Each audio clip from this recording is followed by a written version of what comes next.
So in today's video, I'm sharing how anger issues impact your relationships. 7 key warning signs. Because if anger is an issue, you want to catch it early. But if you're new, my name's Michelle Ferris. I'm a psychotherapist and I love helping people create relationships that work.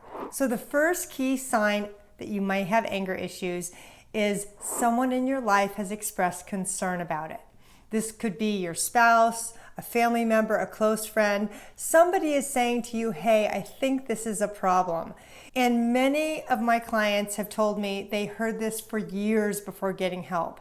Because the tendency when we hear feedback is to negate it and to minimize it and say, it's not that big an issue. The problem is that this is one of those issues that can make or break a relationship. So when we get feedback like, hey, you know what, I think your emotions are getting a little too intense, or you're starting to take it out on the kids, or you seem more defensive these days, that's all really valuable feedback for you. So what we want to do is we want to consider the feedback we're getting, even though sometimes that's not the easiest thing to do. Because often people with anger issues are the last ones to know about it. Other people see our behavior sometimes more clearly than we do, and that's not your fault. That's just human nature. Another key sign that you may have anger issues is that your loved ones are walking on eggshells around you. Maybe your partner or your kids don't tell you things anymore because they're afraid of how you're going to react. So they just stay quiet. Or people aren't confiding in you anymore, but they're confiding in other family members. And you're really noticing that, wow, nobody talks to me anymore. Or they get really jumpy around me. That's a sign, because if your family or friends are walking on eggshells around you, they're going to look nervous. They're going to look really apprehensive because they're waiting for you to blow. And again, often when we have anger issues, we're the last to know, because people with anger issues have a lot of stress going on. They're living in that fight-flight response, which makes it really hard to think rationally and clearly. And that's when we don't see the impact of our own behavior. If this is you, say me too in the comments. You're not alone. This video is going to help. The next key warning sign that you have anger issues is that you're more irritable than normal. You're reacting to things really quickly. Maybe you notice you're getting defensive a lot, or you can't tolerate anyone's feedback anymore, or you just have a low-grade irritability that isn't going away. Those are all signs of anger that need to be addressed, because awareness is the first step in change. And when we become aware of how our emotions are impacting us and our relationships, that's a good sign, because that's going to indicate that something needs to change. Because anger tells us something isn't right, and we just need to pay attention to that. So another key sign of anger issues is blaming others for how you feel. So maybe in your head you're saying, well, I wouldn't feel this way if my partner was different. If my partner would only change or get better or stop drinking or stop nagging me. Or maybe you blame situations for not working out. So what happens is we get externally focused on what isn't going our way. So we tend to blame others or outcomes for our feelings, instead of recognizing that, hey, wait a minute, our feelings are our feelings, and part of personal growth is to learn how to take responsibility for those feelings and not blame others for how we feel. But this is a really common sign of having anger issues, especially if you saw this growing up. If you saw your dad blame your mom a lot for how he felt, then this is obviously going to be something that makes an impact, because how our parents do anger or didn't do anger is going to play a role in how we do it as adults. And remember, the more we blame external sources for our unhappiness, the more powerless we're going to feel. Because when I blame someone else, and I've done this too, I immediately feel more annoyed and powerless because I can't change that other person. But when I stop and ask myself, why am I feeling what I'm feeling? That's something I can change. We can't change our external circumstances. Another key sign that you have anger issues is you're not setting boundaries. In my anger class, I've had so many men tell me that they don't set boundaries in their marriages because they're just trying to keep up the pace. They're trying to be a good husband and a good dad. Some people don't set boundaries because they want to avoid conflict.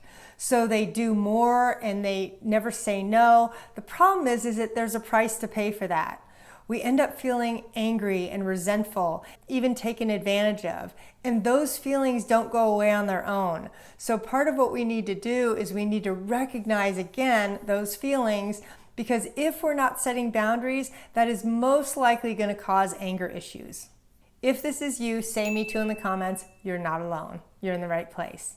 Another really key sign of having anger issues is when you stuff your feelings. I did this for many years, where I grew up in a family with someone who raged. I was not going to have my anger at all, so I stuffed it. And I thought I was the healthier person, until fast forward into my adult relationships, I realized, oh my gosh, I'm so resentful, I can't stand it. Because all those feelings were under the surface. And what we need to realize is that stuffing our feelings is not necessarily a healthier option. Stuffing our feelings creates resentment, creates physical illness, creates an ongoing level of stress that we can't get rid of on our own. So even though the tendency, especially if you're codependent, is to want to stuff or ignore difficult feelings in hopes that they'll go away on their own, let's face it, they never do. They just keep brewing and getting stronger and stronger over time, until eventually what happens is we blow up. And we say or do something so hurtful at that point that we're mortified. And I don't want that to happen to you. I did that many years ago, where I stuffed my feelings about a situation and I ended up saying something so mean it shocked me. And of course I had to immediately apologize, but it really was a wake-up call for me, because I realized that by stuffing my anger, I am fueling it in my relationship, and that is never healthy. Now, another really common key sign of having anger issues is struggling with negative thoughts or assumptions. This is super common. Maybe you think life is unfair, or your partner's a nag, or you have a bad relationship, or you're never going to have a good relationship. Or maybe you make the assumption that nothing's ever going to work out. Here we go again. These are very common negative thoughts and assumptions that really fuel our anger. When you're thinking something negative, how do you feel, right? You feel annoyed, because when we focus on the negative, it grows. And negative thoughts fuel negative emotions, which fuel negative action. And that's what we need to be aware of in order to effectively manage our anger. Because if you can catch that negative thought as it's happening, here we go again, you can say, oh, wait a minute, that's not true. Nothing's actually happened yet. Here we go again is just predicting a negative outcome. But if we can be aware of that thought and change that thought, that's how we're going to get control of our anger. This also relates to outcomes.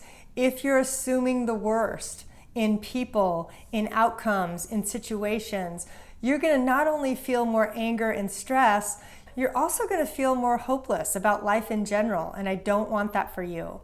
So being able to identify negative thoughts and assumptions that you're making is going to be key when managing anger.